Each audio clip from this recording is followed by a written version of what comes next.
Welcome back to another story on Infidelity Tales Lab. Before we begin, tell us, where in the world are you watching from? Now, let's dive into today's story. Chapter 1. The Call. The concrete floor of Cell Block D felt like ice against Damon Shannon's bare feet as he paced the cramped space. 3 years. 3 years of eating slop, dodging shivs, and playing the role of a low-level drug dealer who got caught with 50 kilos of cocaine in his trunk. The irony wasn't lost on him. A 15-year veteran U.S. Marshal, decorated for dismantling criminal enterprises from the inside, now truly living as one of the criminals he'd spent his career hunting. The metallic clang of the cell bars made him look up. Warden Morrison stood there, his yellow teeth visible through a cruel grin, holding a phone like it was a dead rat. "Shannon," Morrison sneered, throwing the phone against the bars with enough force that it bounced off and hit the floor. "It's your ex-wife. Her new husband, the district attorney, wants a word." Damon's jaw clenched as he picked up the phone. He knew this day would come, had been dreading it since Kendra filed for divorce 18 months ago while he was stuck in this hellhole, unable to reveal his true identity or mission. "Hello, Damon." Walter Mooney's voice was smooth, dripping with satisfaction. "I hope you're enjoying your accommodations. What do you want, Mooney?" The laughter that came through the phone made Damon's blood run cold. "We just adopted your daughter. She's going to call me Daddy now." Before Damon could respond, he heard his little girl's voice in the background, crying. "Daddy, they said you're never coming home." 8-year-old Emma, his baby girl who used to wait by the window every evening for him to come home, who made him Father's Day cards with her tiny handprints.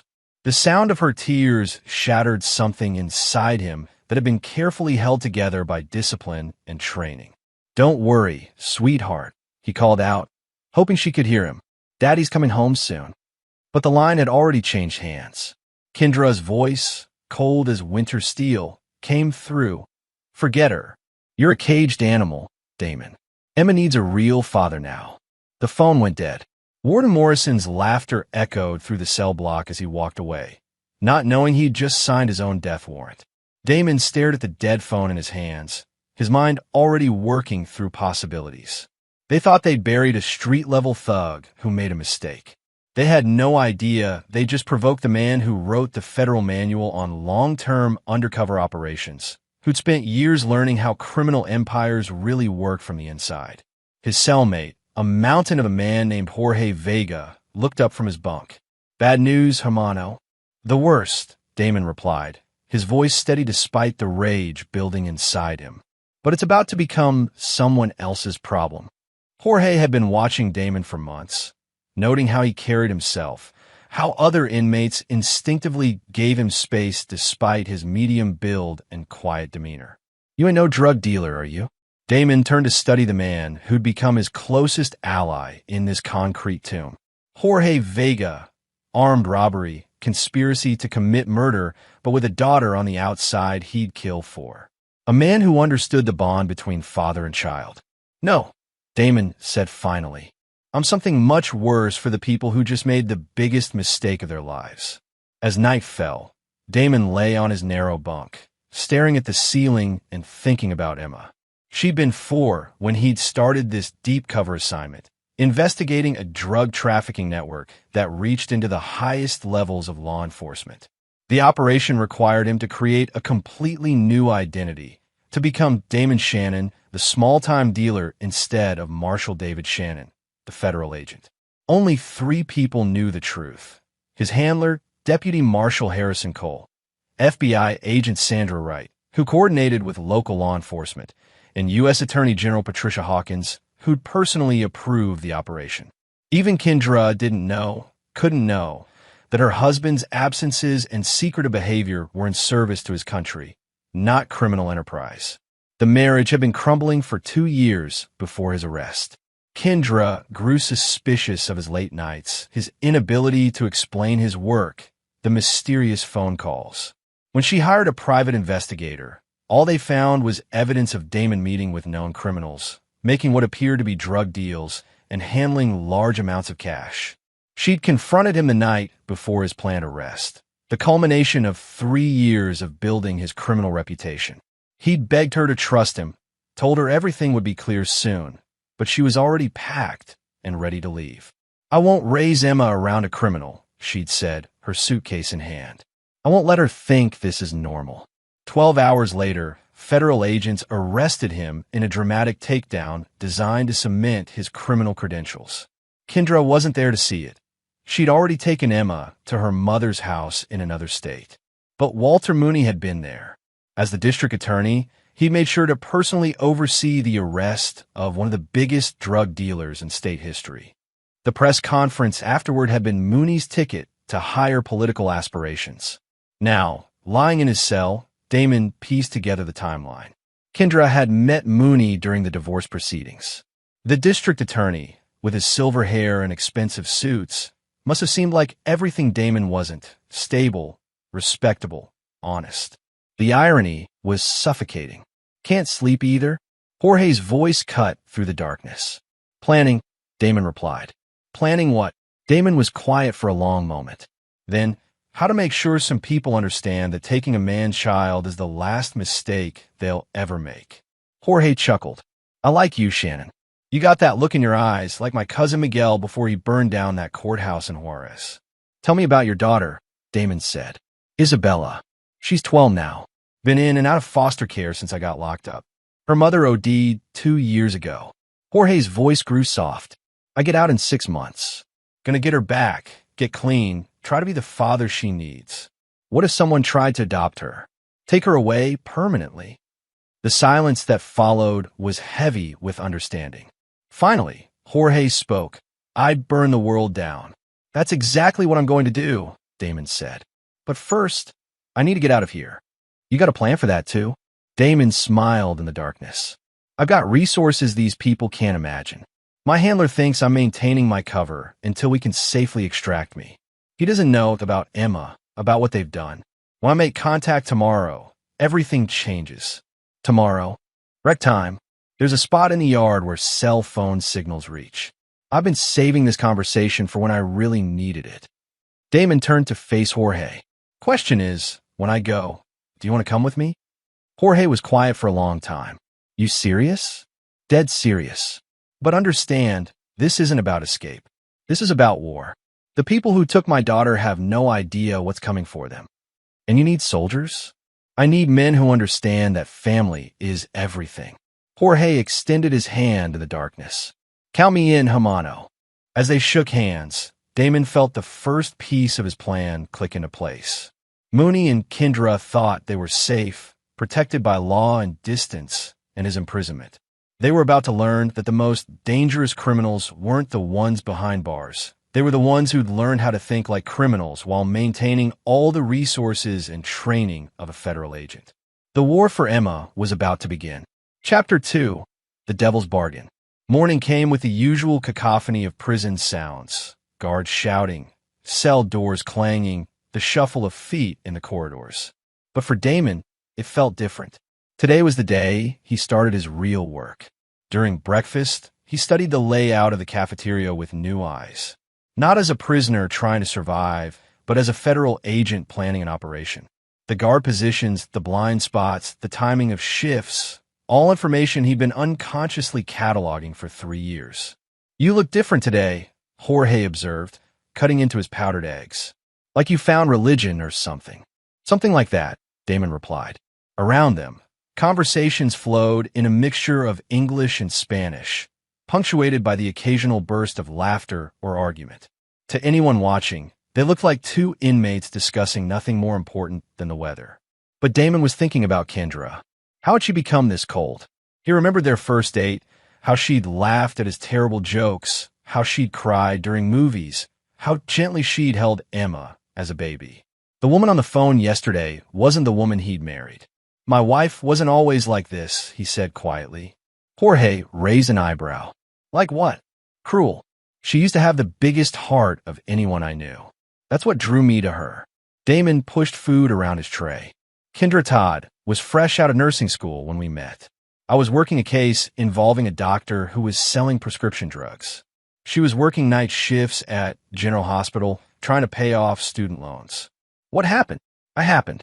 3 years of lies, of her thinking I was becoming something I wasn't. By the time she met Mooney, she probably thought he was saving her from a criminal. Damon's grip tightened on his plastic fork. She doesn't know that the man she married is the same one Walter Mooney built his political career on putting away. The irony was bitter.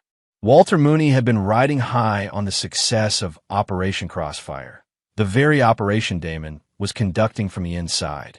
Every arrest that came from Damon's intelligence, every criminal network that fell, Mooney claimed credit for. The district attorney had become the face of tough-on-crime policies, parlaying his prosecutorial success into political capital. "Recreation time," a guard shouted. Damon and Jorge joined the line of inmates heading to the yard. The autumn air was crisp, carrying the scent of changing leaves from beyond the concrete walls. For most of the men here, the yard meant basketball, weightlifting, or just walking in circles. For Damon, it meant re-establishing contact with the outside world. The spot he'd identified was behind the building that housed the prison workshop. Cell phone signals were weak throughout the facility, jammed by the prison security systems. But there was a blind spot where the jammers overlapped incorrectly. He discovered it 6 months ago, but had never used it, saving it for an emergency. This qualified. "Watch my back," he told Jorge as they approached the area. Jorge positioned himself casually, leaning against the wall with a clear view of approaching guards. Damon pulled out a small device he'd constructed from components smuggled over months, bits of wire from the workshop, a small battery from a broken radio, circuits from a calculator.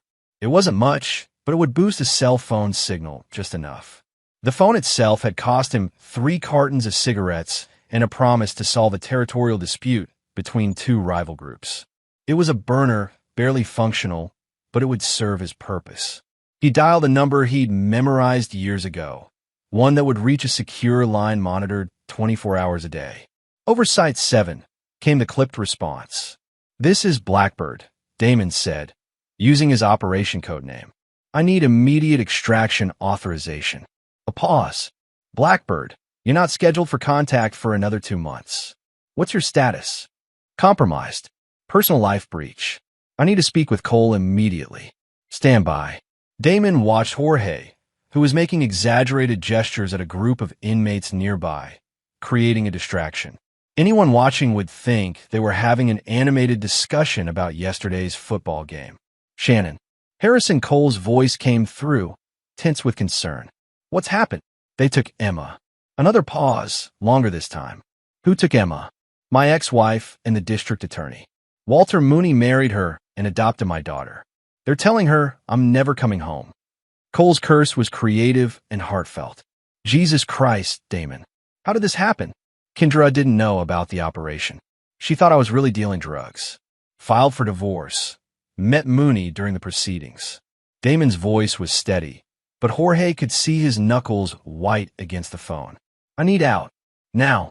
You know, it's not that simple. We're 3 months from wrapping this operation.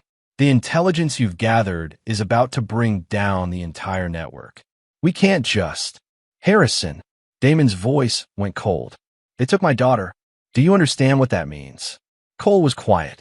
He'd known Damon for 8 years, had recommended him for this assignment specifically because of his dedication and stability. He'd never heard this tone in his friend's voice before. "What are you asking me to do?" "Extract me. Tonight. Make it look like I escaped. Give me access to operational funds and resources." "Damon, you're talking about going off the reservation. If you do something stupid—" "I'm not going to do something stupid, Harrison. I'm going to do something very, very smart. But I need resources to do it right." Cole understood the implication. Damon wasn't planning to simply reclaim his daughter through legal channels. He was planning something else entirely. "I can't authorize that kind of operation." "You're not authorizing anything. I'm a federal marshal who's about to escape from prison. What I do after that is my business." Damon paused. But if someone were to accidentally leave certain resources where an escaped marshal might find them, well, that would just be unfortunate operational security. It was a thin fiction, but it would provide Cole with plausible deniability. The kind of bureaucratic dance that allowed operations to happen without official fingerprints. "There's a storage unit," Cole said finally.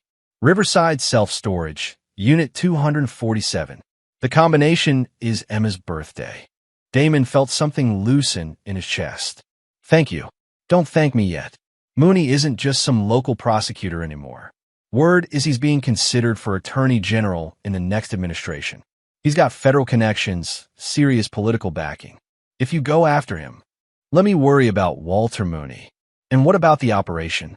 3 years of work, dozens of criminals were about to arrest. Damon thought about that. 3 years of his life, sacrificed to gather intelligence on a drug network that stretched from street dealers to cartel bosses. Important work. Work that would save lives and put dangerous people away. But Emma was more important than any operation. Give me 48 hours after I'm out, he said. Then activate the arrest warrants. By then, I'll either have my daughter back or... He didn't finish the thought. Or what? Or Walter Mooney and everyone who helped him will understand that some things are more important than politics. Cole sighed. How do you want to handle the extraction? Transfer me to the infirmary tonight. Food poisoning, something that requires isolation. I'll take it from there. The infirmary escape has been done before. They'll lock down the entire facility. Let them. I'll be long gone by then. Damon looked around the yard, already visualizing his route. Jorge Vega, my cellmate. He comes with me. Absolutely not. I can't authorize. You're not authorizing anything, remember? He's just another escaped prisoner. Damon's voice hardened. I need men I can trust, Harrison. Men who understand what family means. Jorge fits that description. Before Cole could argue further, Damon ended the call and dismantled the phone, scattering the pieces in different trash cans around the yard. The device that had boosted the signal went down a storm drain. Done? Jorge asked, falling in his step beside him. Done. We leave tonight. Ow! Trust me. But Jorge, once we're out, there's no going back. We'll be fugitives. If you get caught, they'll add years to your sentence. Jorge thought about his daughter, about the foster homes, about the system that had failed her while he rotted in a cell. Some things are worth the risk. That afternoon, during their shift in the prison laundry, Damon began feeling sick. Stomach cramps, sweating, dizziness.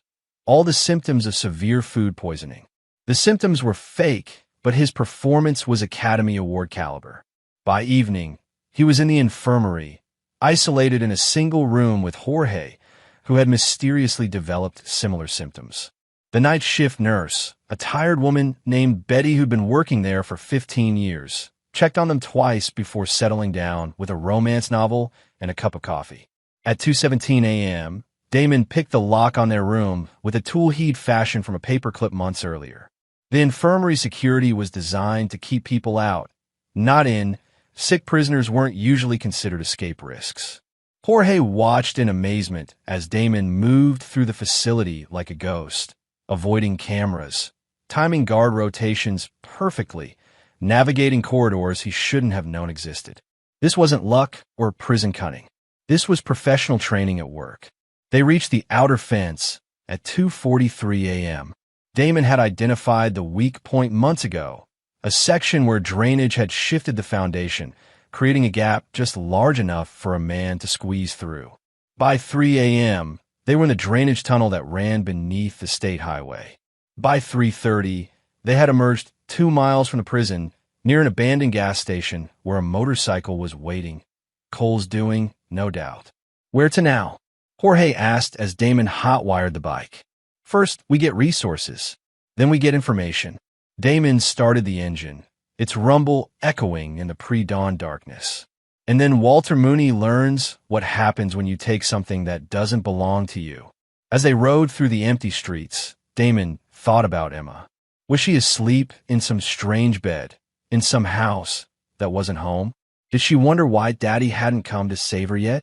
Soon, sweetheart, he thought. Daddy's coming home. Chapter 3, Gathering Forces. The storage unit sat in a row of identical metal boxes, surrounded by chain-link fence and sodium lights that cast everything in harsh yellow. At 4 in the morning, Riverside Self-Storage was deserted except for the occasional truck passing on the highway beyond. Damon entered the combination 0-8-1-7, Emma's birthday, and the lock clicked open. Inside, he found Harrison Cole's idea of operational necessities: cash, weapons, fake identification, surveillance equipment, and a laptop with encrypted communication software. Jorge whistled low as Damon inventoried the supplies. "Your friend takes good care of you. He's trying to keep me from doing something that destroys both our careers," Damon replied, examining a Glock 19 and finding it clean and loaded. Too late for that. The laptop connected to a secure server that Cole had set up years ago for emergency communications. Damon's fingers flew over the keyboard, accessing databases he technically no longer had clearance for. Prison records, court documents, financial information, the digital footprints that revealed how people really lived. What he found about Walter Mooney's rise to power made his jaw clench. "Son of a bitch," he muttered. "What?" "Mooney's been using intelligence from my operation to advance his political career. Every arrest warrant, every prosecution, every press conference, he's been taking credit for work I've been doing from inside." Damon scrolled through news articles, watching Mooney's face appear again and again, always at podiums, always taking credit. But it was worse than simple glory-seeking. Mooney had leveraged his prosecutorial success into serious political connections. Donations from law enforcement unions, endorsement from federal officials, rumors of cabinet positions in future administrations. Walter Mooney wasn't just a district attorney anymore. He was a rising star in national politics. And he'd built that rise on Damon's sacrifice. "Look at this," Damon said, turning the laptop so Jorge could see.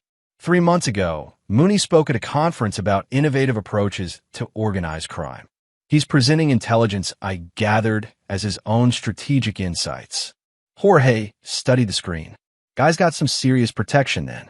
Politicians like that, they don't go down easy. They do if you hit them right. Damon opened another database, this one containing personal information that wasn't supposed to be accessible to anyone below deputy director level. Everyone has weaknesses. Everyone has secrets. Walter Mooney's file revealed a man whose public image was carefully crafted. Church attendance, charity work, family values, all the things that played well with voters. But there were gaps in the timeline, periods where his whereabouts weren't accounted for, financial transactions that didn't quite add up. More interesting was his staff.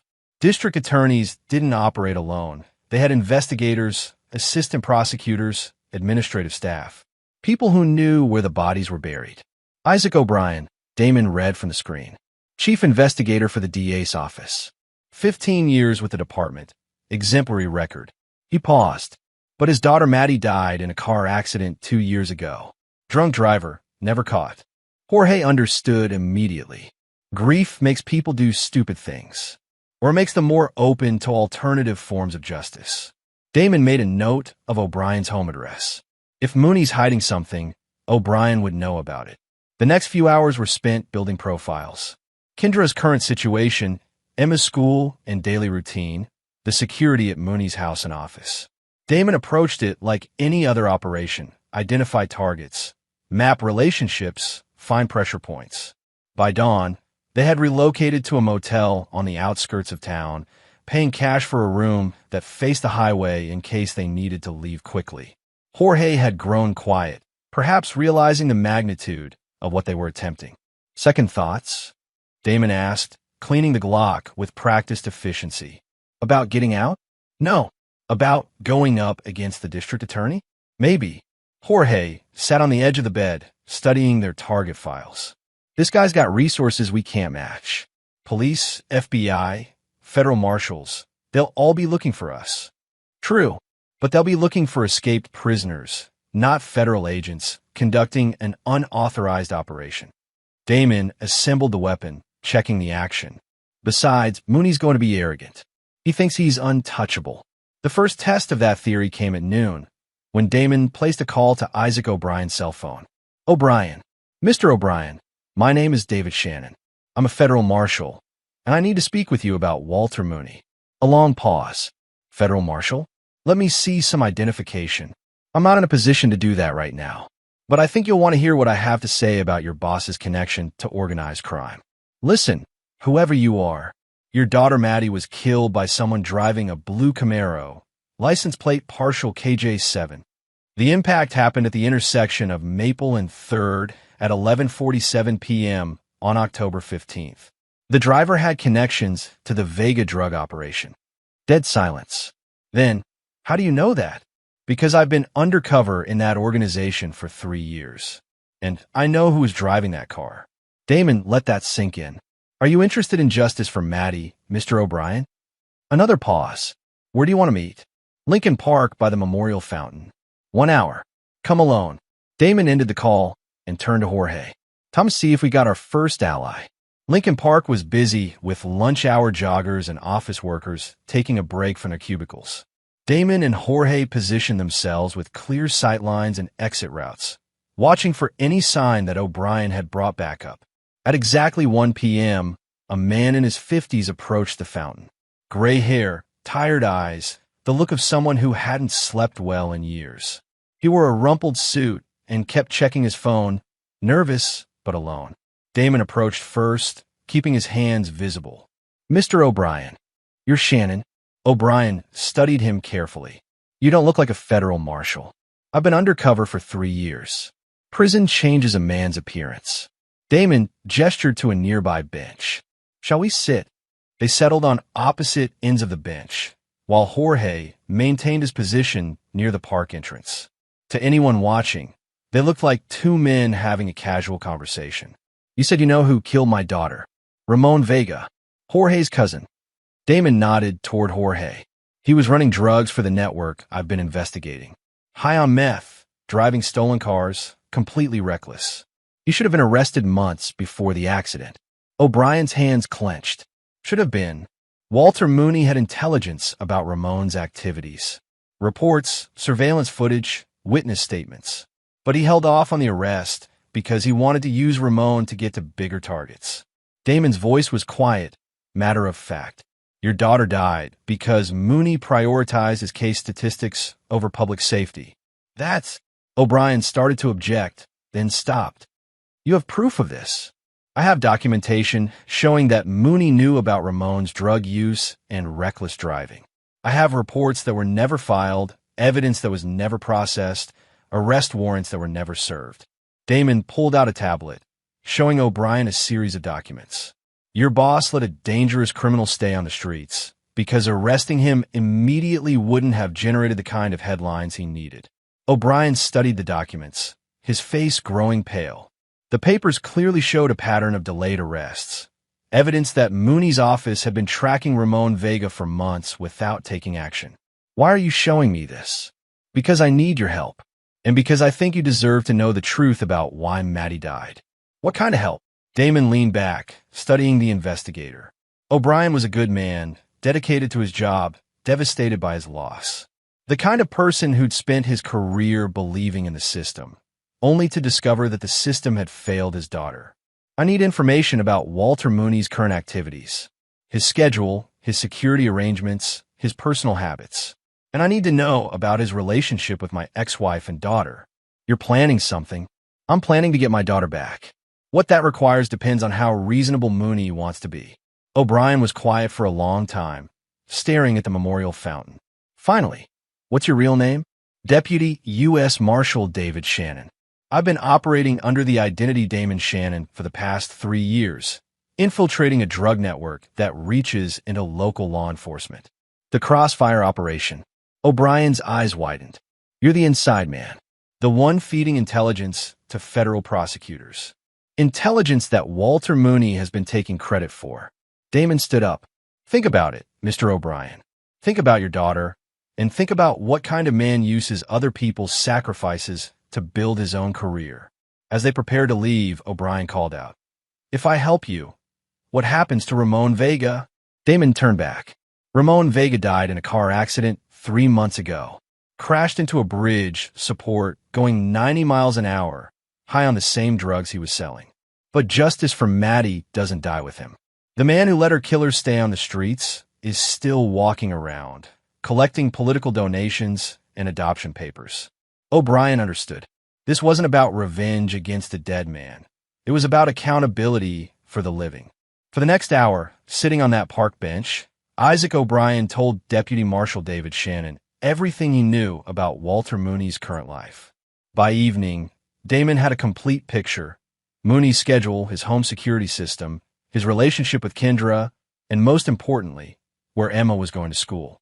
But he also had something else: the growing realization that his war with Mooney was about to become much larger than a custody dispute. Walter Mooney hadn't just stolen his daughter.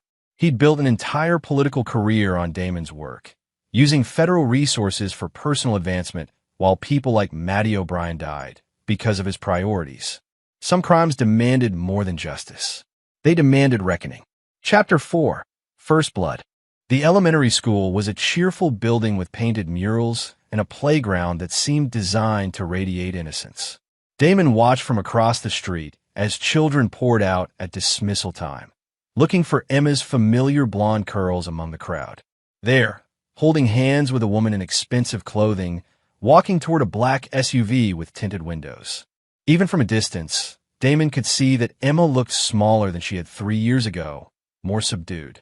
The bright energy he remembered seemed dimmed. That her? Jorge asked from a driver's seat of their stolen sedan. That's her. Damon's hands clenched as he watched his daughter being loaded into a vehicle he didn't recognize, driven by people who weren't her family. And that's Kendra. Kendra Todd. Now Kendra Mooney had changed.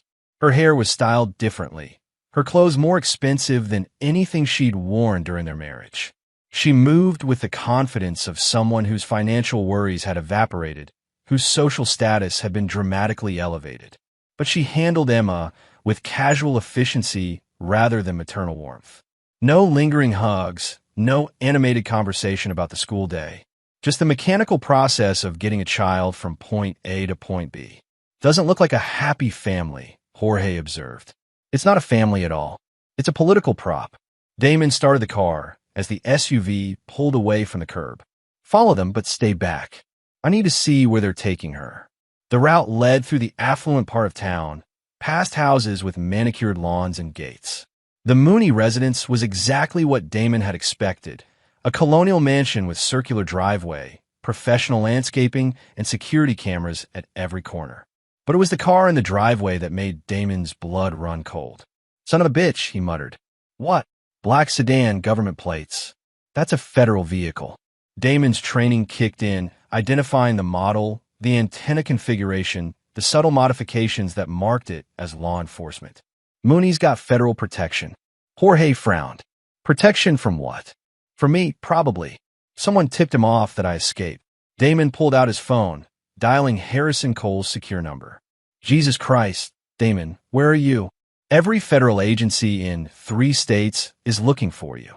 Harrison, did you tell anyone about Emma? About why I needed extraction? A pause. I had to brief my supervisor. Standard protocol for compromised operations. Who else was in that briefing? Deputy Director Walsh, FBI Liaison Thompson, and Cole's voice trailed off. And Assistant U.S. Attorney Patricia Hawkins. Damon felt the pieces clicking together. Hawkins has been coordinating with local prosecutors on crossfire-related cases. She's been working directly with Walter Mooney's office. The implications were staggering. Patricia Hawkins knew about Damon's escape, knew why he'd left, and had almost certainly warned Mooney that an angry father was coming for his adopted daughter. What should have been a family dispute had become a federal incident. Damon, you need to come in. This has gotten too big. If you try to grab Emma now, they'll classify it as a kidnapping with terrorist implications. Terrorist implications? Damon's voice was dangerously quiet. A federal marshal going rogue, using his training and resources against civilian targets? They're already drafting profiles, predicting violent escalation. If you make any move against Mooney or his family, they'll authorize lethal force. Damon understood. This wasn't about protecting Walter Mooney from an escaped prisoner. This was about protecting a politically valuable asset from someone who could expose uncomfortable truths about federal operations. Harrison, I need you to do something for me. I can't help you anymore. My hands are tied. Just listen. The storage unit where you left those supplies, is it still active? Damon, is it still active? A sigh. Yes. Good. Because I'm about to give you the biggest case of your career. But I need time to set it up properly. Damon watched the federal agents moving around Mooney's property, noting their positions and equipment. Can you give me 72 hours before you officially locate me? Absolutely not. I've already told them. You've told them I'm probably heading for the Mexican border, following cartel contacts from my undercover work. It'll take time to track me down through those networks. Cole understood the fiction being offered. Plausible misdirection that would buy time while providing cover for his eventual discovery of Damon's real location. 72 hours. But after that, I have to bring you in. After 72 hours, you won't have to bring me in. I'll surrender voluntarily. Damon ended the call and turned to Jorge. We need a new base of operations. Somewhere with communication capabilities and defensive positions. I know a place, Jorge said. My cousin Miguel owns an auto repair shop on the east side. Closed down 6 months ago, but the building's still solid. Good sight lines, multiple exits, and a tunnel that connects to the storm drain system. As they drove across town, Damon's mind was already working through the complexities of his new situation. This wasn't just about getting Emma back anymore. Federal resources were being used to protect Walter Mooney, which meant federal corruption at the highest levels. Patricia Hawkins had been coordinating with Mooney's office for months, sharing intelligence from Damon's operation. How much of that intelligence had been used for political gain rather than legitimate prosecution? How many cases had been manipulated for maximum political impact? And how many other families have been destroyed while career-minded prosecutors played games with justice? The auto shop was perfect, a concrete block building surrounded by chain-link fence with clear sight lines in every direction. Miguel Vega had left it equipped with workbenches, tools, and a small office with internet access.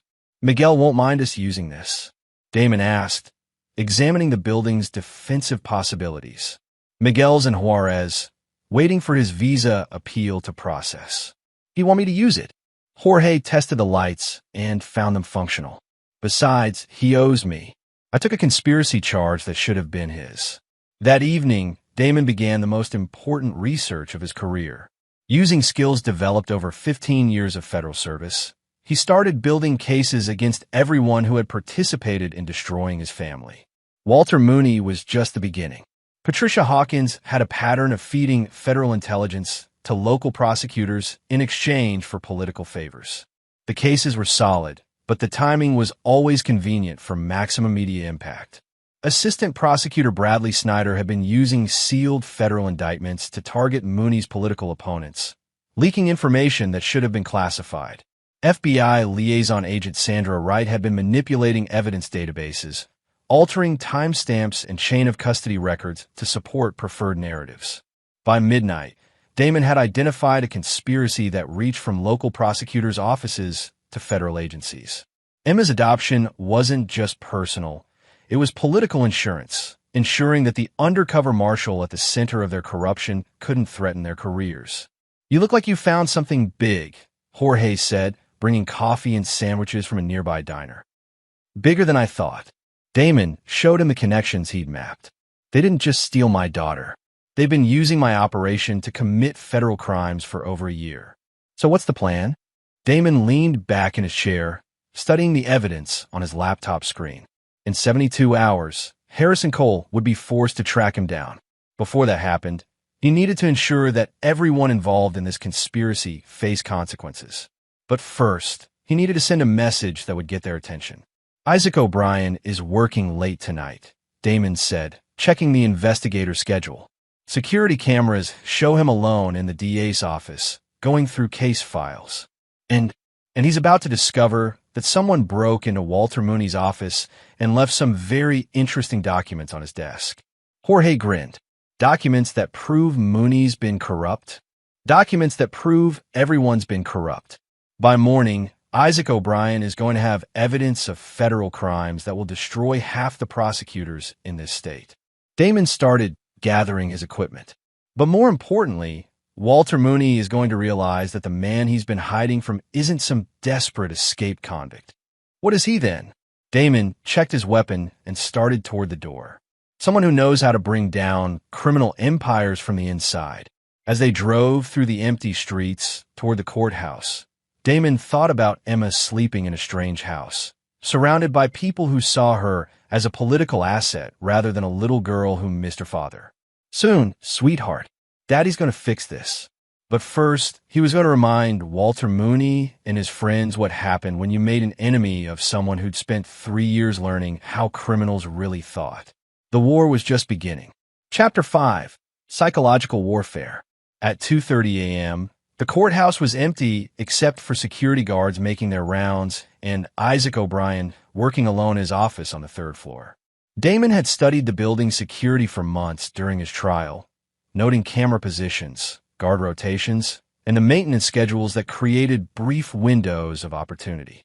Getting inside was almost insultingly easy for someone with his training. O'Brien looked up as his office door opened, instinctively reaching for the service weapon he wore despite being an investigator rather than patrol officer. But he relaxed when he recognized Damon's face. "Marshal Shannon, I didn't expect to see you again so soon. I told you I needed information, but what I really need is justice." Damon entered the office and closed the door behind him. "Are you recording this conversation?" "Should I be?" "That depends on whether you want to be a witness or a co-conspirator." Damon placed a thick envelope on O'Brien's desk. Those are copies of federal communications showing that Walter Mooney has been using classified intelligence for political purposes, that he's been manipulating federal investigations to target his political opponents, and that he's been covering up evidence of corruption that reaches into federal agencies. O'Brien opened the envelope with shaking hands. The documents inside were damning. Emails between Mooney and federal prosecutors, intelligence reports with political annotations, evidence of case timing designed for maximum media impact. "Where did you get these?" "I've been a federal marshal for 15 years, Mr. O'Brien. I have access to systems and databases that most people can't imagine." Damon sat across from the investigator. "The question is, what are you going to do with that information?" O'Brien studied the documents, his face growing pale as he understood their implications. "If these are real, they're real, and they're just the beginning." Damon leaned forward. "Patricia Hawkins has been using her position as assistant U.S. attorney to coordinate with local prosecutors like Mooney. Federal intelligence has been shared illegally, federal investigations have been compromised, and federal resources have been used to advance political careers. You're talking about conspiracy, RICO violations. This would bring down half the prosecutor's office and at least 3 federal officials." "That's exactly what I'm talking about." O'Brien set the documents down, his hands trembling slightly. "What do you want from me?" "I want you to do your job. Investigate these crimes. Build cases. File reports." Damon stood up. "But I want you to do it quickly, because in 60 hours, I'm going to take more direct action."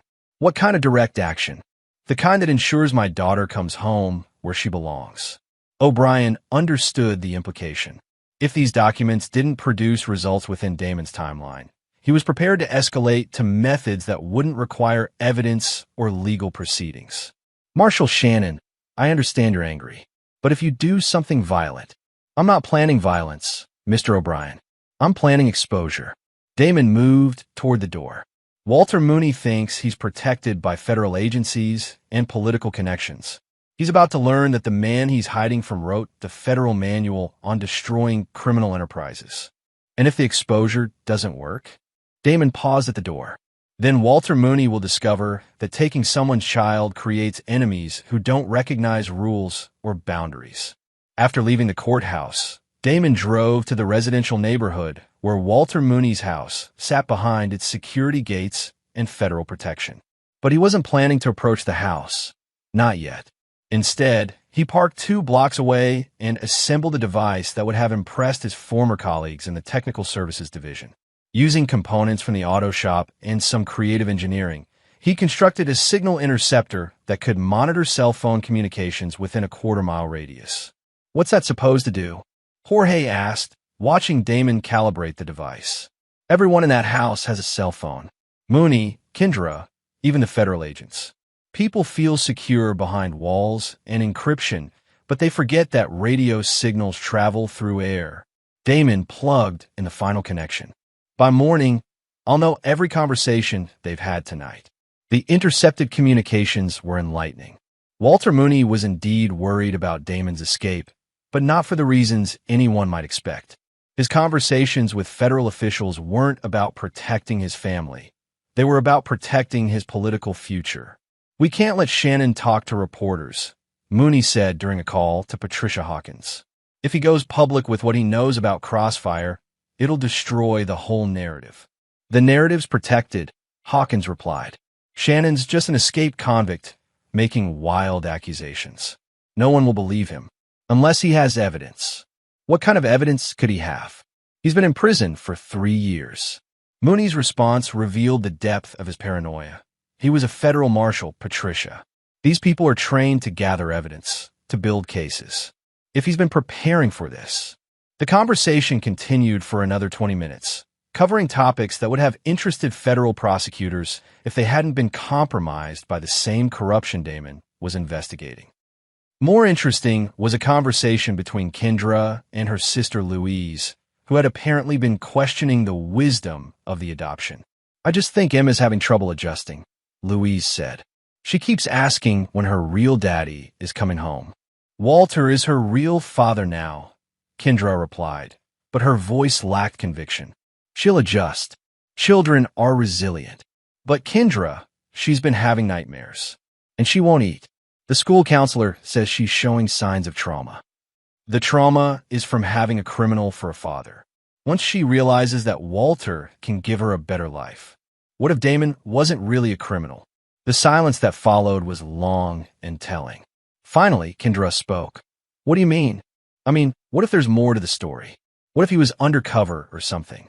Those shows on TV, they always have cops pretending to be criminals. That's ridiculous. I lived with him for 8 years. I knew who he was." But Damon could hear uncertainty in her voice, doubt that hadn't been there when they'd spoken on the phone at the prison.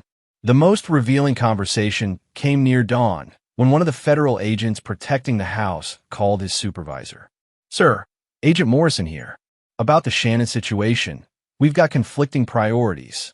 Are we protecting a witness family? Or are we protecting political assets? What's the difference?"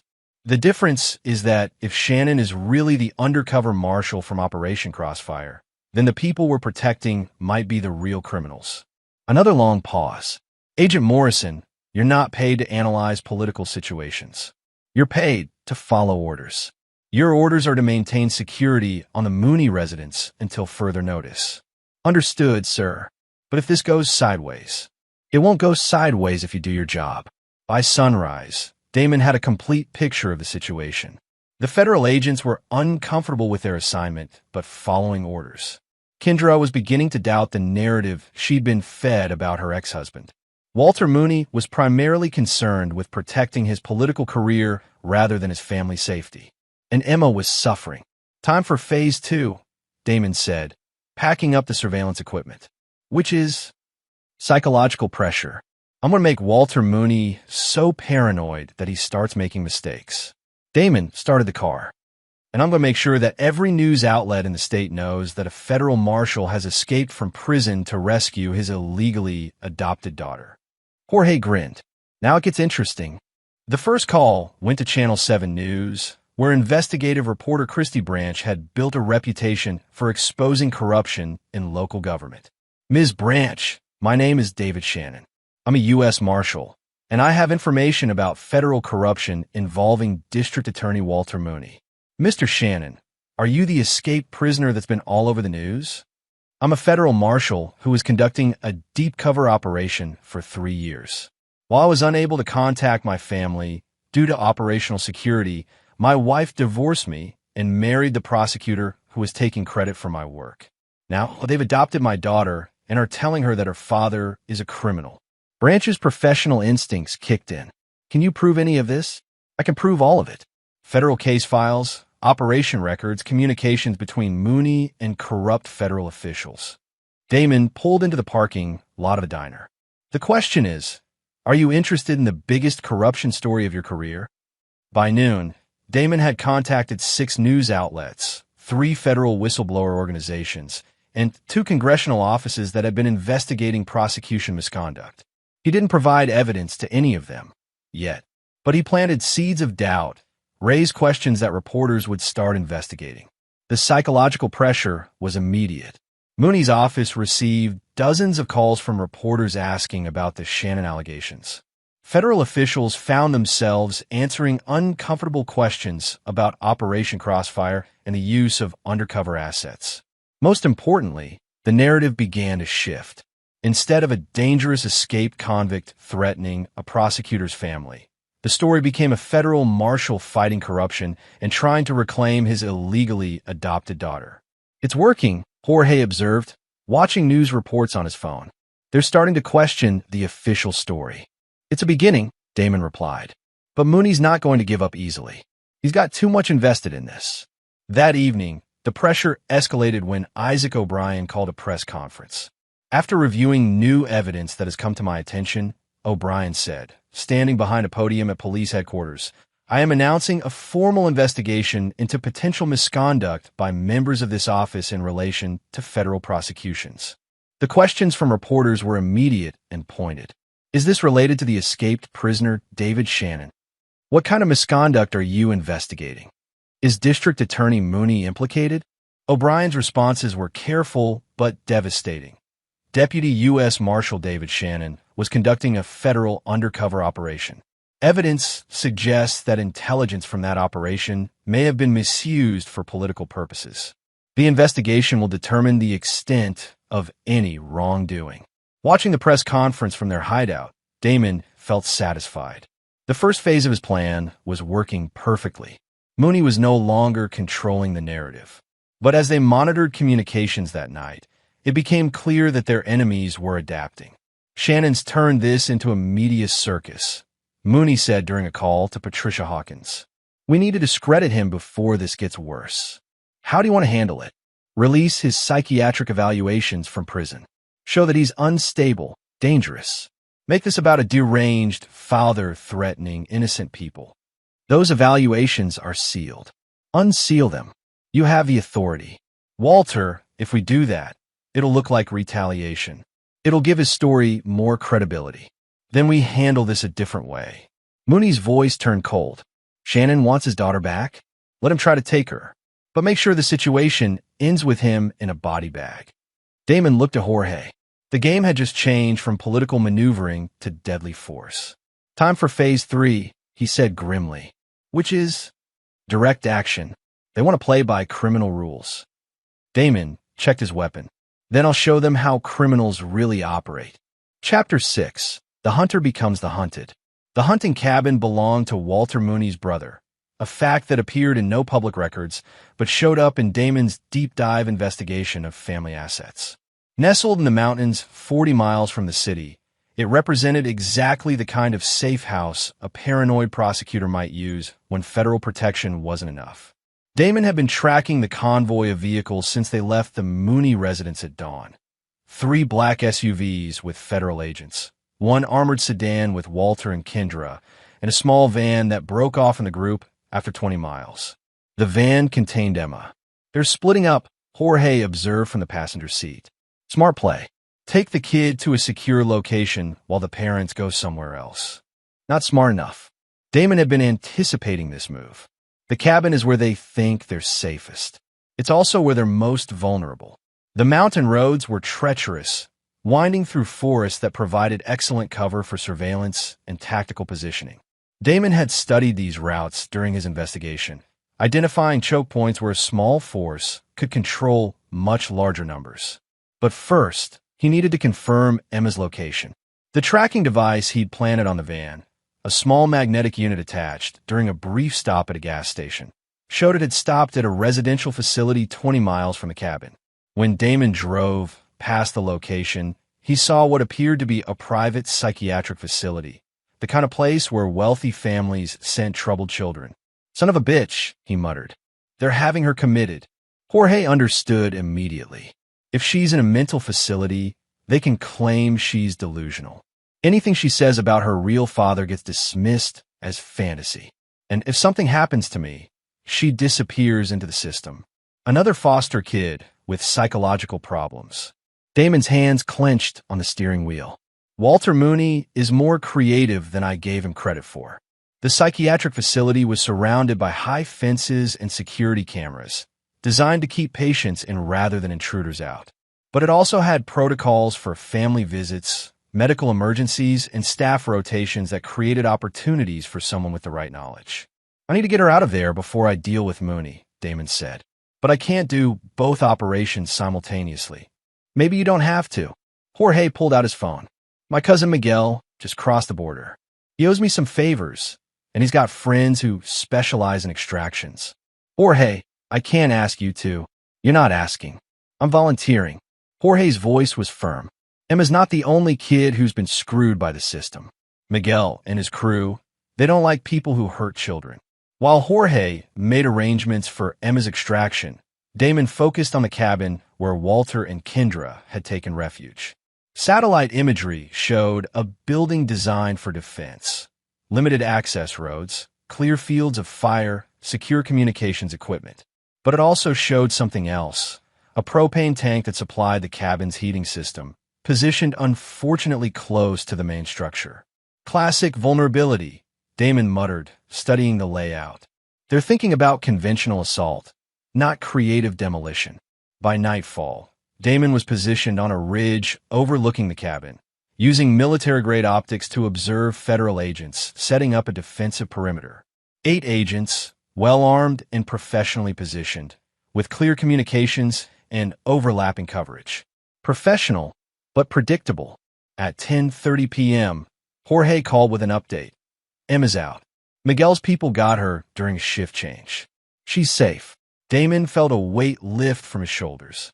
Emma was secure, which meant he could focus entirely on Walter Mooney without worrying about collateral damage. "Where is she?" "Safe house across the state line. Miguel's taking her to his sister in Tucson. She'll be treated like family until this is over. Tell Miguel I owe him everything. Tell him yourself when this is finished." At midnight, Damon began his approach to the cabin. Not a direct assault. That would be suicide against 8 federal agents.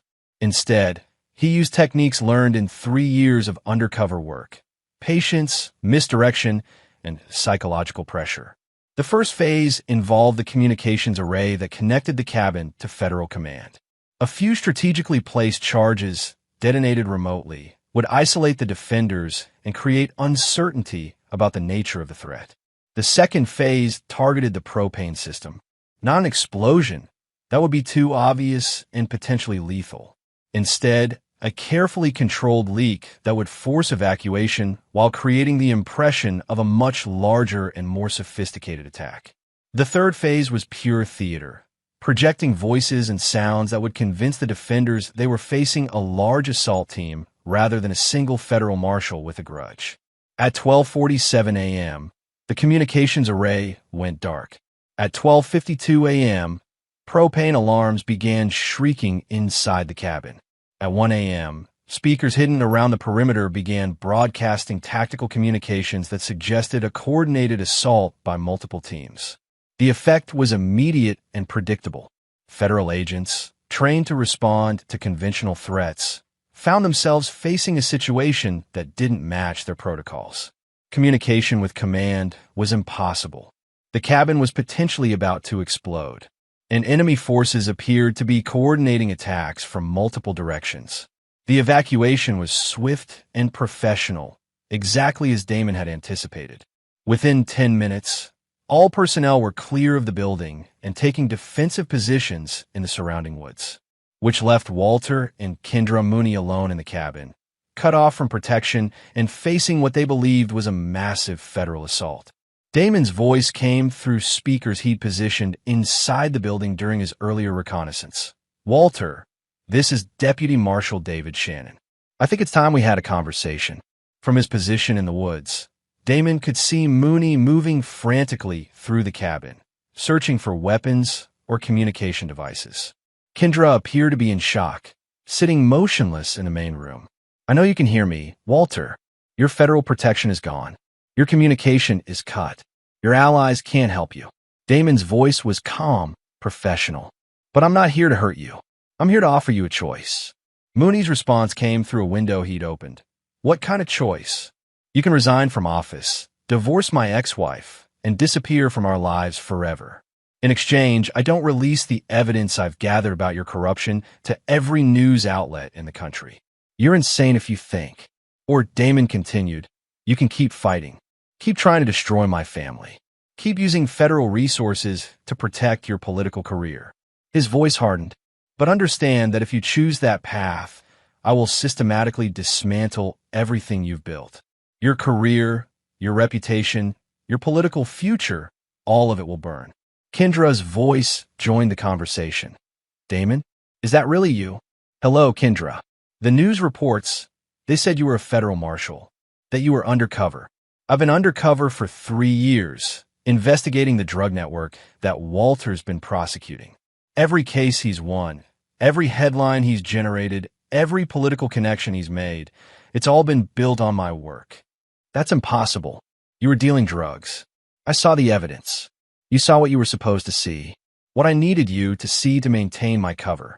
Damon's voice softened. I couldn't tell you the truth. Too many lives depended on the operation staying secret. Through his scope, Damon could see Kendra's face as she processed this information. 3 years of believing her husband was a criminal. 3 years of guilt and anger and betrayal, suddenly recontextualized. You let me think. She started, then stopped. I'll let you think what you needed to think to keep you and Emma safe. If my cover had been blown, the people I was investigating would have killed all of us. Walter Mooney's voice cut through the conversation. Even if that's true, you abandoned your family. You chose your job over your wife and daughter. I chose to protect them, and I chose to serve justice. You chose to steal my family while I was serving my country. Damon's voice turned cold. You chose to build your career on my sacrifice. You chose to adopt my daughter as a political trophy. Emma needed a stable home. Emma needed her father. But you made sure she couldn't have that. The conversation continued for another hour, with Damon systematically dismantling every justification Mooney offered. By dawn, it was clear that negotiation wasn't going to resolve the situation. Walter Mooney was too invested in his political future to simply walk away. And Kendra, despite her growing doubts, wasn't ready to abandon the life she'd built with her new husband. Last chance, Walter, Damon said as the sun rose over the mountains. Resign and disappear, or face the consequences. Go to hell, Shannon. Wrong answer. At 6 a.m., every news outlet in the country received a comprehensive package of evidence documenting federal corruption in the Mooney administration. Financial records, communication transcripts, operational reports. Everything needed to prove that Walter Mooney had been using classified federal intelligence for political gain. By 8 a.m., Patricia Hawkins was under arrest for conspiracy and abuse of federal authority. By 10 a.m., 3 assistant prosecutors had been suspended pending federal investigation. By noon, Walter Mooney's political career was over. But Damon wasn't finished. The real reckoning was just beginning. Chapter 7. The Reckoning. The federal courthouse in downtown was surrounded by news vans and protesters by the time Walter Mooney arrived for his emergency hearing. His political career was in ruins, his federal allies under arrest, and his carefully constructed public image crumbling under the weight of evidence that painted him as a corrupt opportunist who'd built his success on classified intelligence. But he still had Emma's adoption papers, still had legal custody of Damon's daughter, and he was determined to use that as leverage. Damon watched from across the street, no longer hiding his presence. The manhunt had ended when Harrison Cole officially located him that morning, accepting his surrender in front of television cameras. But Damon's surrender came with conditions. Full immunity in exchange for testimony about federal corruption and a federal review of Emma's adoption. You sure about this? Jorge asked. He'd also surrendered, though his deal was more complicated.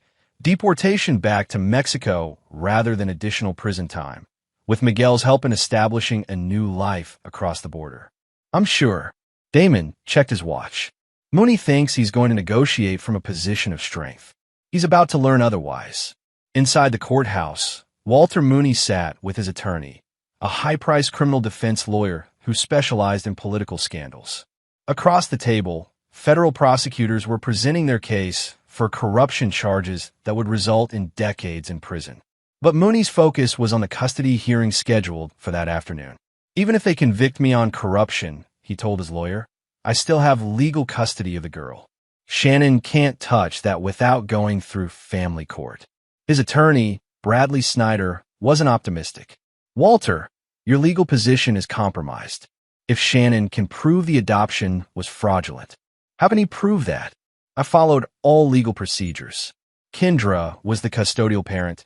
She had the right to consent to adoption, but she was deceived about Shannon's true identity. If he was really a federal marshal on an undercover assignment, that's his story. Where's his proof?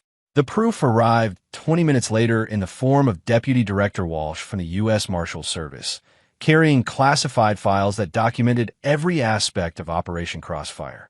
Mr. Mooney, Walsh said, settling into a chair across from the defendant, I think we need to discuss your unauthorized use of classified federal intelligence. The files Walsh opened contained 3 years of operational reports, all signed by Deputy Marshal David Shannon and classified at the highest levels. They documented a deep cover investigation that had resulted in over 200 arrests and the dismantling of criminal networks spanning 5 states. They also documented how Walter Mooney had systematically used intelligence from that operation to advance his political career. Every prosecution you've claimed credit for, Walsh continued, every press conference you've held, every political donation you've received based on your innovative approaches to organized crime, all of it was built on Marshal Shannon's undercover work. Mooney's attorney studied the documents, his face growing pale. These files are classified. How did they become available for? Marshal Shannon requested declassification as part of his cooperation agreement. The Attorney General approved the request this morning. Walsh turned to Mooney. The question now is whether you want to add espionage charges to your corruption indictment. Espionage. Mooney's voice cracked. You shared classified federal intelligence with unauthorized personnel. You used classified information for personal gain. In some circles, that's considered treason. By noon, Walter Mooney's legal position had collapsed entirely. The corruption charges were ironclad, the espionage implications were terrifying, and his political career was over. But he still refused to give up Emma. I don't care what Shannon was doing, he told his attorney during a break. I don't care if he was saving the world. I legally adopted that girl, and I'm not giving her up. Walter, be realistic. You're facing 20 years in federal prison. How are you going to raise a child from a jail cell? Kendra can raise her. I'll maintain parental rights. But Kendra Mooney was having her own crisis of conscience. The woman who'd married Walter Mooney was discovering that her previous husband, the man she'd thought was a criminal who'd abandoned his family, had actually been a federal agent conducting one of the most important undercover operations in recent history. Everything she'd believed about her marriage, her divorce, and her new life was built on lies. Not lies that Damon had told her, but lies she'd told herself rather than trust the man she'd promised to love. I need to see him, she told her attorney during the lunch break. Mrs. Mooney, I strongly advise against. I need to talk to Damon. I need to understand what really happened. The meeting was arranged for 2 p.m. in a conference room at the federal building. Kendra sat across from the man she'd been married to for 8 years, seeing him clearly for the first time in 3 years. He looked older, harder, marked by the stress of living as a criminal while serving his country. But his eyes were the same, the eyes of the man who'd held her hand during Emma's birth, who'd taught their daughter to ride a bicycle, who'd read bedtime stories and built pillow forts. I'm sorry, she said finally. For what? For not trusting you. For not believing that you had reasons for the things you were doing. Tears started flowing. For letting them take Emma from you. Damon was quiet for a long time. When he spoke, his voice was gentle but firm. You protected our daughter the best way you knew how. When you thought I was a criminal, you got her away from that environment. I can't fault you for that, but I should have known.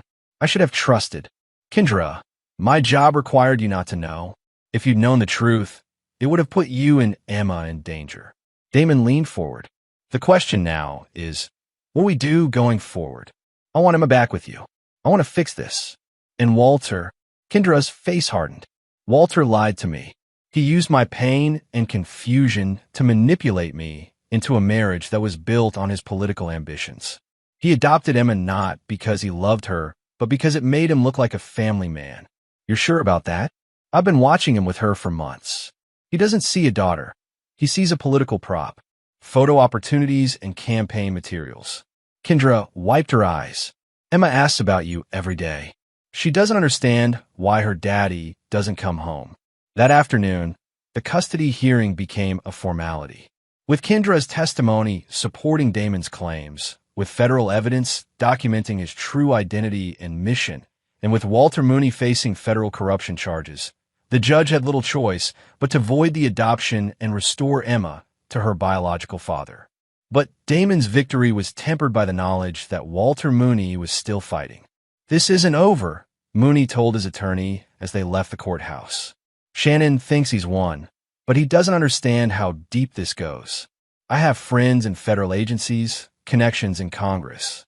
They won't let a rogue Marshal destroy everything we've built." His attorney looked at him with something approaching pity. "Walter, it's over. Take the plea deal, serve your time, and try to rebuild your life afterward." "No, Shannon wants a war. He's got one." That evening, as Damon prepared to reunite with Emma, Jorge brought troubling news. Miguel intercepted some communications. Mooney's people are planning something. Jorge showed Damon encrypted messages on his phone. They're talking about permanent solutions and eliminating the threat. Damon studied the messages, recognizing the coded language of people planning violence. How serious are they? Serious enough that Miguel thinks we should disappear. Take Emma and run, start over somewhere else. Damon considered the option. He could take Emma and vanish, use his Marshal training to create new identities and build a quiet life somewhere Walter Mooney could never find them. But that would mean letting the corruption go unpunished. It would mean allowing federal resources to be misused while criminals in positions of authority escape justice. "No," he said finally. "We don't run. We finish this." "How?" Damon smiled grimly. "Walter Mooney wants to play by criminal rules?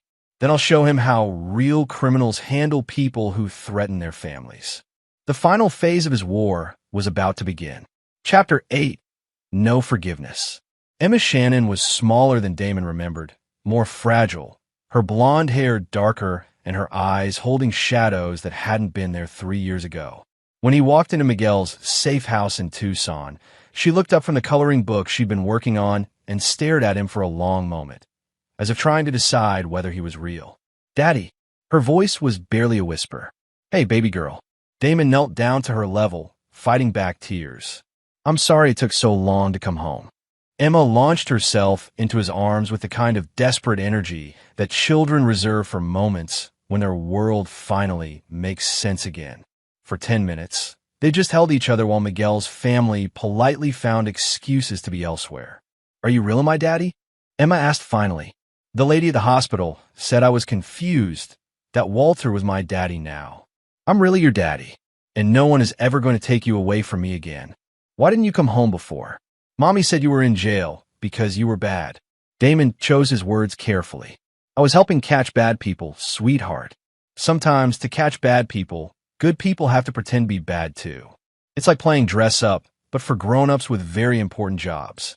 Emma considered this with the seriousness that 8-year-olds bring to adult explanations. "Were you pretending to be bad so you could catch the real bad people?" "That's exactly right. And now the real bad people are caught. Most of them." Damon smoothed her hair. "But Daddy has to make sure the rest of them can't hurt our family anymore." That evening, while Emma slept in the back room, Damon met with Miguel and Jorge to plan the endgame. The intelligence Jorge had gathered painted a clear picture. Walter Mooney, facing federal prison and the complete destruction of his political career, had decided that eliminating Damon was his only path to survival.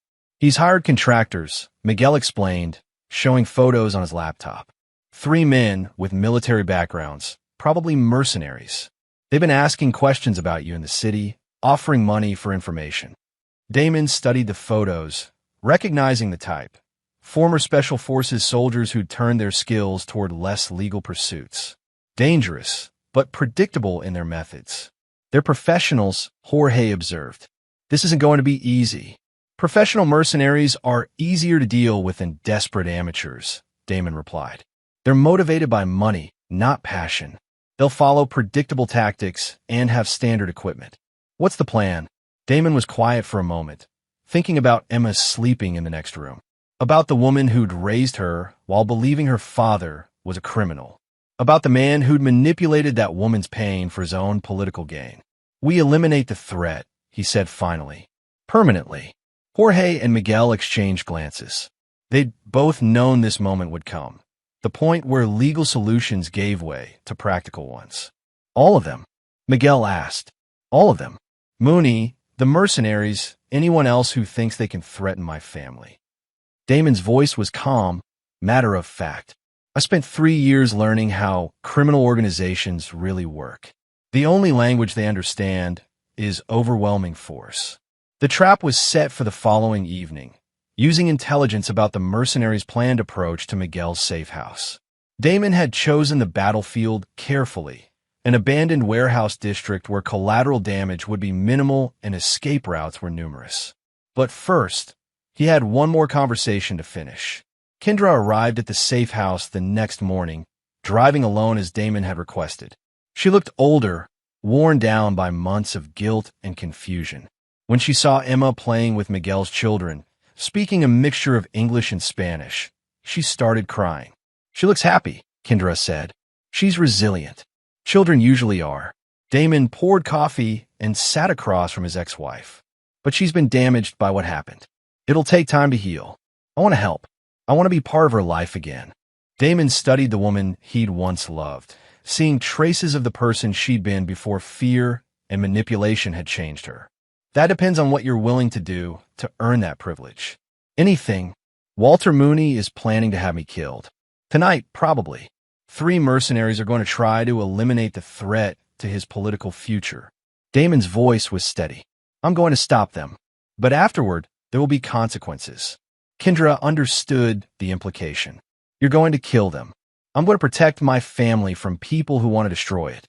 And Walter Mooney chose to escalate this situation beyond legal remedies. He'll face the consequences of that choice. Kendra was quiet for a long time, staring into her coffee cup. Finally, what do you need from me? I need you to testify about everything you know.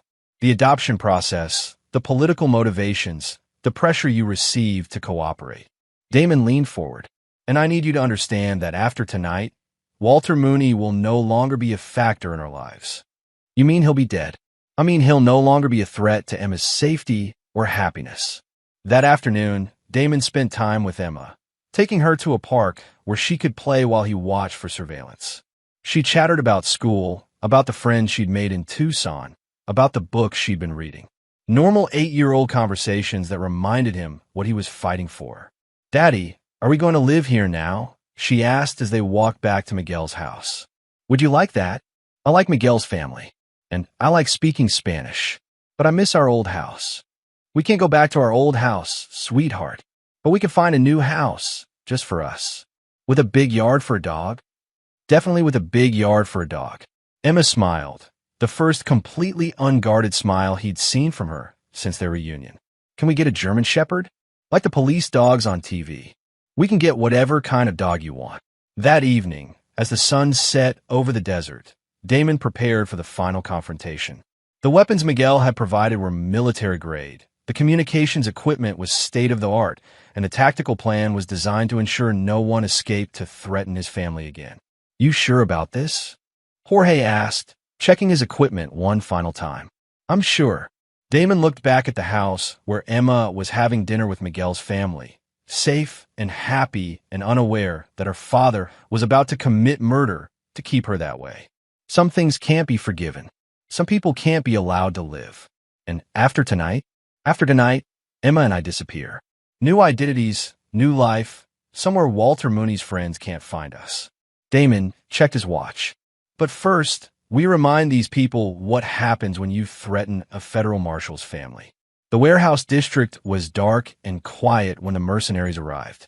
3 vehicles, professional spacing, careful surveillance of the target building. They moved like the soldiers they'd once been, efficient and coordinated. They never saw the trap closing around them. Damon had positioned himself with clear fields of fire, overlapping coverage zones, and multiple escape routes. Jorge and Miguel controlled the perimeter, ensuring no one could flee once the engagement began. The fight lasted less than 10 minutes. When it was over, 3 mercenaries were dead, their vehicles were burning, and Walter Mooney's last hope of eliminating the threat to his political future had been permanently removed. But Damon wasn't finished. At midnight, Walter Mooney was awakened in his federal holding cell by guards who informed him he had a visitor. The meeting room was empty except for a man Mooney initially didn't recognize, someone older, harder, wearing the kind of expression that suggested violence was always an option. "Hello, Walter." Recognition dawned slowly. "Shannon, how did you?" "I'm a federal marshal with 20 years of experience. Getting access to federal facilities isn't as difficult as you might think." Damon sat across from Mooney, his hands visible on the table. "We need to talk. I have nothing to say to you." "That's fine. You can listen." Damon's voice was calm, conversational. "Your mercenaries are dead. Your political career is over. Your corruption prosecutions are moving forward. In approximately 6 months, you'll be sentenced to federal prison for 20 to 30 years. Mooney's face went pale. "You killed them. They were threatening my family. I dealt with the threat." Damon leaned forward slightly. "But here's what you need to understand, Walter. This isn't over. Not for you." "What do you mean?" "I mean that for the rest of your life, however long that might be, you'll be looking over your shoulder. You'll wonder if the prisoner walking behind you in the yard knows who you are. You'll wonder if the guard taking your lunch tray has been paid to look the other way. You'll wonder if your cellmate has received certain incentives to ensure your stay in federal prison is memorable." Mooney was shaking now. "You can't. I spent 3 years in federal prison, Walter. I know how it works. I know which guards can be bought, which prisoners hold grudges against corrupt prosecutors, which officials can arrange for unfortunate accidents." Damon's smile was cold. "Most importantly, I know how to ensure that word spreads about exactly what you did to my family." "Shannon, please. 20 to 30 years is a long time, especially when everyone knows you're the corrupt prosecutor who tried to steal a federal marshal's daughter." Damon stood up. "Enjoy your retirement, Walter. I hope it's everything you deserve." As Damon walked toward the door, Mooney called out, "What about Kendra? What about your ex-wife?" Damon paused without turning around. "What about her? She was part of this too. She married me. She allowed the adoption. She kept Emma away from you. Kendra was lied to, manipulated. She made decisions based on incomplete information." Damon turned back to face Mooney. "You, on the other hand, knew exactly what you were doing. You used classified federal intelligence to build a political career. You manipulated a grieving woman to advance your own interests. You adopted my daughter as a political prop. She could have trusted you. She could have waited. She was protecting our daughter from what she thought was a criminal father. That's what mothers do." Damon's voice hardened. "But you? You destroyed my family for political gain. That's unforgivable." The last Walter Mooney saw of Deputy Marshal David Shannon was his back as he walked through the meeting room door, leaving behind a man who would spend the next 30 years wondering when retribution would finally arrive. Emma was asleep when Damon returned to the safe house, curled up in the bed Miguel's wife had prepared for her. She looked peaceful, safe, innocent of the violence that had secured her future. "Is it over?" Jorge asked quietly. "It's over." Damon sat in a chair beside Emma's bed, watching her sleep. "Tomorrow we start over.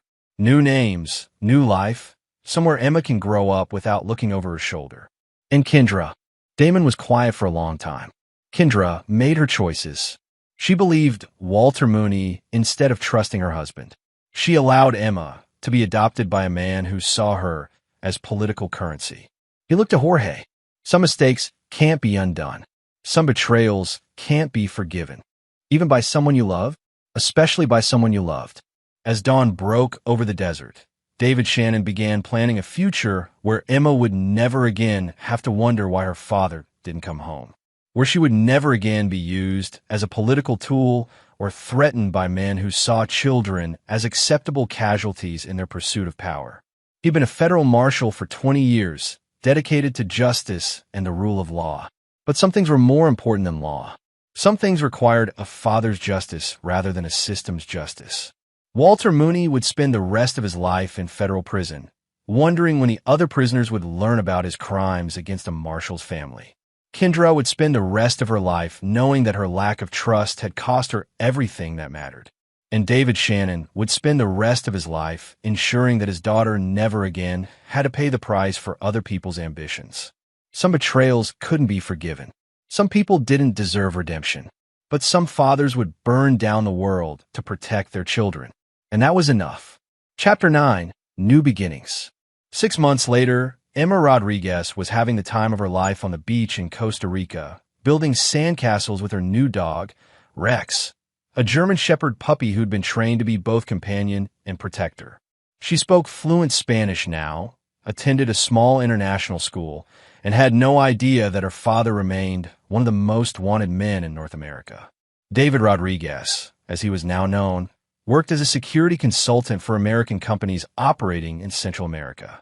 It was legitimate work that utilized his law enforcement background while keeping him far from the political machinations that had destroyed his previous life. "Poppy, look," Emma called out in Spanish, gesturing to an elaborate sand fortress. "It has a moat and everything." "Very impressive, Mija," David replied, setting down the newspaper he'd been reading.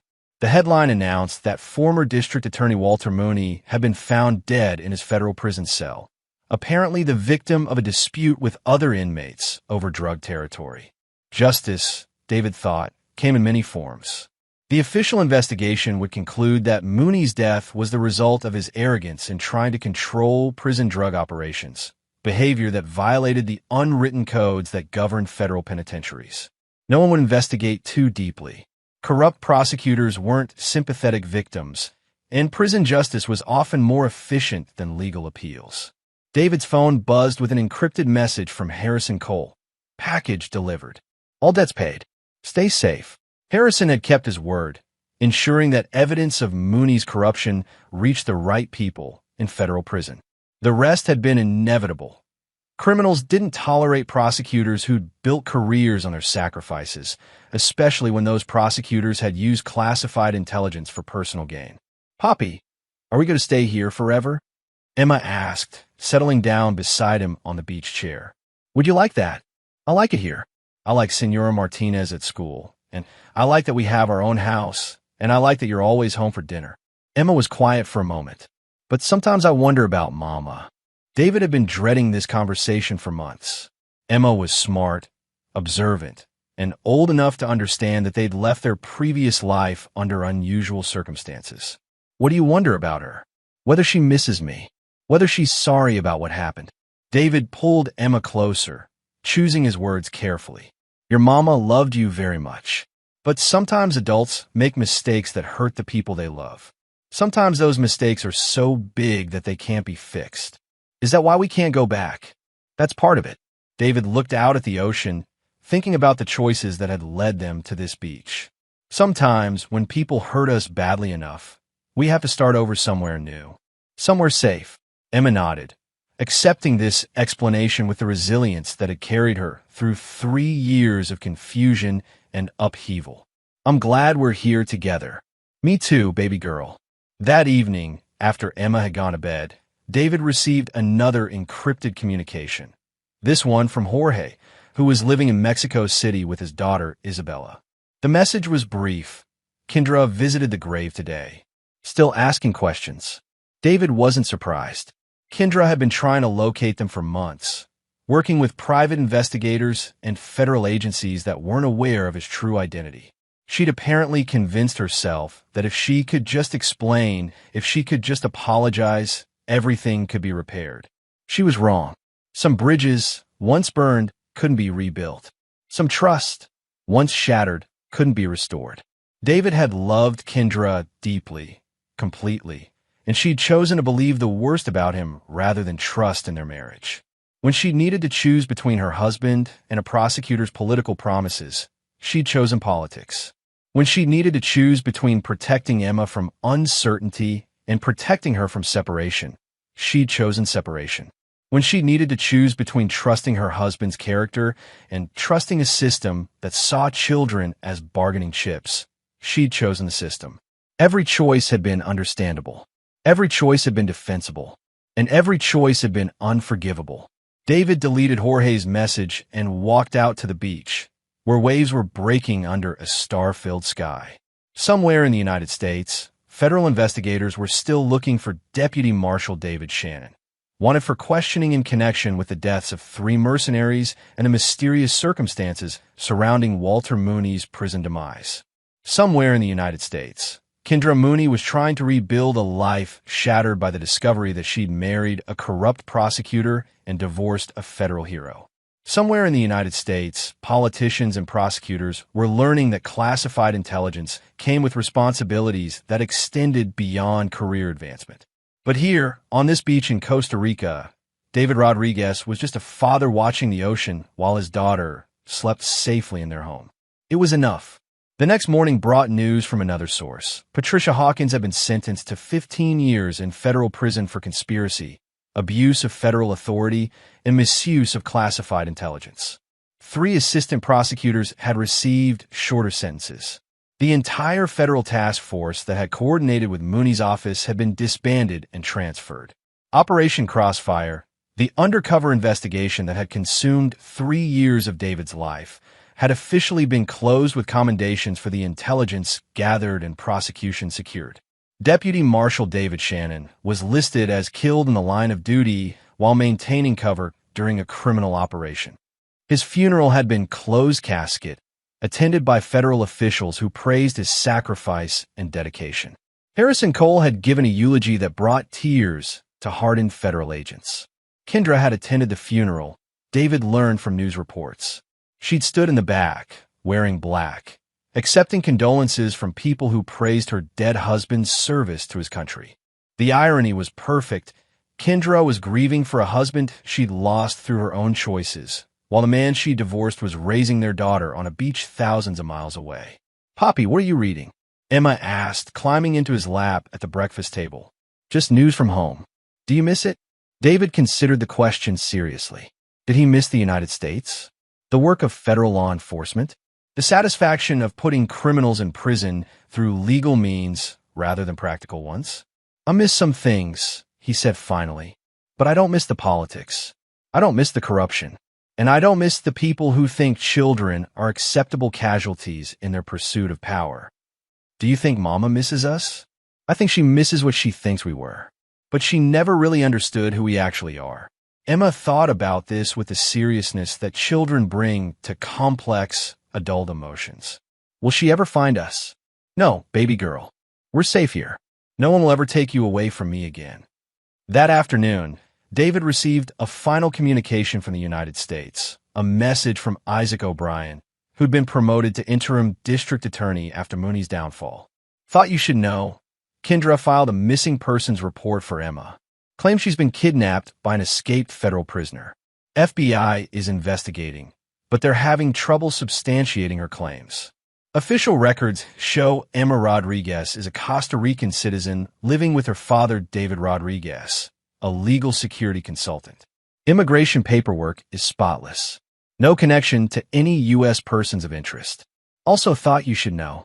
Maddie's case has been reopened.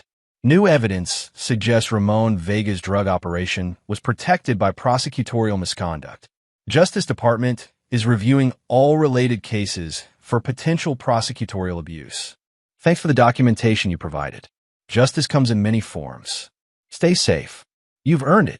David deleted the message and walked down to the beach, where Emma was teaching Rex to fetch coconuts in the surf. She was laughing, completely present in the moment, untroubled by the political machinations that had once threatened to destroy her childhood. That evening, as they sat on their porch watching the sunset, Emma asked the question David had been expecting for months. "Poppy, what happened to Walter?" David had prepared for this conversation, knowing that Emma's intelligence and curiosity would eventually lead to these difficult topics. Walter was a bad man who hurt a lot of people. Eventually, the other bad people he'd hurt decided they didn't want him around anymore. Did he go to jail? He went to jail, and then he went away permanently. Emma nodded, accepting this explanation without requiring details about the specific mechanism of Mooney's departure from the world. Good, she said simply. He was mean to you, and he was mean to me. How was he mean to you? He never talked to me like I was real, only when there were cameras or other people watching. And he got angry when I asked about you. Emma threw a stick for Rex, who bounded after it enthusiastically. He told me my real daddy was never coming home. But I did come home. You always come home, Poppy. That's what real daddies do. That night, after Emma had gone to bed, David sat on his porch with a beer and thought about the path that had led them to this place. 3 years of undercover work, a marriage destroyed by necessary secrets, a daughter stolen by political ambition, a war fought with federal resources and criminal methods, all of it leading to this: a beach house in Costa Rica, a little girl who felt safe, and a father who'd learned that sometimes justice required operating outside the law. His phone buzzed one final time. Another encrypted message, this one from an unexpected source. This is Kendra. I don't know if this number still works, but I needed to try. I know you're out there somewhere with Emma. I know you're keeping her safe. I know I don't deserve forgiveness, but I needed you to know that I understand now what I lost. I understand what my choices cost all of us. I hope someday you can forgive me. I hope someday Emma can forgive me. I hope you're both happy, wherever you are. I love you both. I'm sorry. David read the message twice, then deleted it without responding. Forgiveness wasn't impossible, but it wasn't necessary either. Emma was safe. Emma was happy. Emma was growing up with a father who would never let politics or ambition threaten her again. That was enough. Some mistakes were too fundamental to repair. Some betrayals cut too deep to heal. Some people didn't deserve second chances, not because they were evil, but because the cost of trusting them again was too high. David Rodriguez finished his beer, checked the locks on his doors, and went to bed knowing that his daughter would wake up safe, loved, and free from the corruption that had once threatened to consume their lives. In the morning, they would build more sandcastles. Emma would practice her Spanish with Senora Martinez. Rex would chase seabirds along the surf. And somewhere in the United States, the people who tried to use an 8-year-old girl as a political token would continue facing the consequences of their choices. Some fathers forgave. Some fathers forgot. Some fathers believed in redemption and second chances. And some fathers burned down anyone who threatened their children, then disappeared to build new lives where their children could grow up safe. David Rodriguez was the latter kind of father. And Emma Rodriguez was the luckiest little girl in Costa Rica. Epilogue. 2 years later, Emma Rodriguez celebrated her 10th birthday on the beach behind their house, surrounded by friends from her international school and adults who knew David only as a successful security consultant who'd moved to Costa Rica for a quieter life. The party was everything a little girl's birthday should be: laughter, games, too much cake, and a father who was present for every moment. That evening, after the guests had gone home and Emma had opened her presents, she curled up next to David on their porch swing with a new book about marine biology. Poppy, do you think we'll always live here? Do you want to always live here? I think so. I like our life. Emma was quiet for a moment. Do you ever wish things had been different? With Mama and Walter and all that? David considered the question carefully. Did he wish Kendra had trusted him? Did he wish she'd been patient enough to let him complete his mission before judging his character? Did he wish she'd protected Emma without destroying their family? I wish your mama had made different choices, he said finally. But if she had, we might not be here. We might not have Rex, or this house, or your friends at school. We might not have learned that we're strong enough to build a good life anywhere. So even bad things can lead to good things? Sometimes. But that doesn't make the bad things okay. It just means that strong people can build good lives even after bad things happen. Emma nodded, accepting this wisdom with a grace that had carried her through more upheaval than most children ever experience. I'm glad we're strong, Poppy. Me too, baby girl. Me too. As the stars came out over the Pacific Ocean, David Rodriguez held his daughter and thought about the choices that had brought them to this moment. Some people might call his methods extreme. Some people might argue that everyone deserved forgiveness, that healing required reconciliation, that families should find ways to repair what was broken. Those people had never had their children stolen by corrupt politicians. Those people had never faced the choice between legal justice and practical protection.